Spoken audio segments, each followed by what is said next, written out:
I think it's really important to bring people from around the development landscape together to really understand what makes a connected place. It's not just physical connection, it's also economic connection, it's social connection. We've learned so much from the COVID era and from this period of renewal of our cities and urban spaces, and it's that kind of multidisciplinary thinking we need. So this discussion is really interesting for me because connectivity is one of these words that everyone's got a different version of what it means. So when we were talking about what this discussion might be about, I wanted connectivity to be almost like a toy. And get a lot of people in the room who've got different interpretations of what the word is, and hopefully they all leave with a broader mindset on what connectivity really means, but also with an awareness that Hatch is trying to bring that whole conversation to the front. It remains very high on the agenda. My background is actually transport-led regeneration, so very much embedded in the transport agenda and connectivity, but also the place shaping and place making aspect as well, and how the two need to go hand in hand to really deliver sustainable change. I think it's an important discussion. I think connectivity is key when we're looking at placemaking and we're looking at the wider master plan.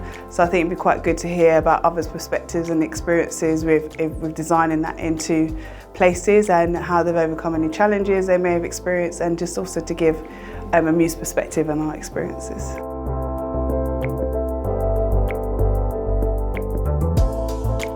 Building stuff does matter, and you build those things, whether they be homes, whether they be offices, whether they be labs, so that people can work in them, people can live in them. And the reality of investment is it does change people's lives, it creates opportunities in the process, but in the end it creates places that have genuine meaning to the people who use them, people who rely on them, that become home, that become somewhere that gives them a living. And the economic activity that happens in those places is part of the productivity that we create in our places. So new investment is about creating an opportunity to attract new businesses. If you haven't got grade A office space, you aren't going to get those big investors coming and putting their businesses in your places. If you don't have the homes, when you create those jobs, there's nowhere for people to live.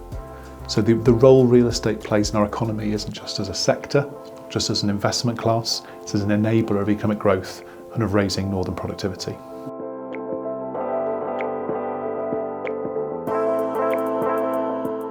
I think we need to think about the inclusivity of public realm in all of its dimensions. One of my favorite examples is the fountain in King's Cross. It's a completely flat fountain that anyone of any background or physical ability can experience and play in. And I think when you sit there and you watch all of London come together on a hot summer day and experience that public realm without having to pay and without any physical barrier, that's really how public realm should function.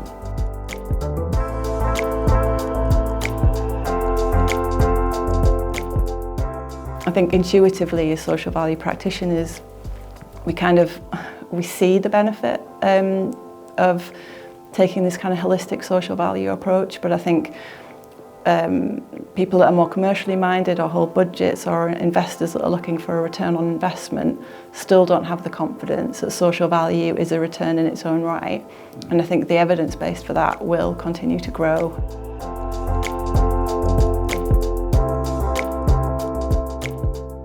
I think the quickest one to realise is one that was mentioned by 3 or 4 people, including myself in the sum up, is better digitisation leading to better joined up thinking. And that's probably the simplest way of seeing that at the moment is if you look at the data held by various local authorities, those systems don't even talk to neighbouring authorities. You've got plans where the mapping systems used by councils don't interact. You literally stop at the boundary, and if that has an allocation that's 500 units on one side, 300 on the other, where's the infrastructure carving through that on top of the authority's boundary or something like that? It doesn't stack up. And one thing that was mentioned this afternoon was the lack of actual national plan for England, but one of the pushbacks was, well, there is an infrastructure plan and there are other bits and pieces that if you prompted better digitisation, you've probably got most of the data, most of the tools to do something like that quite quickly.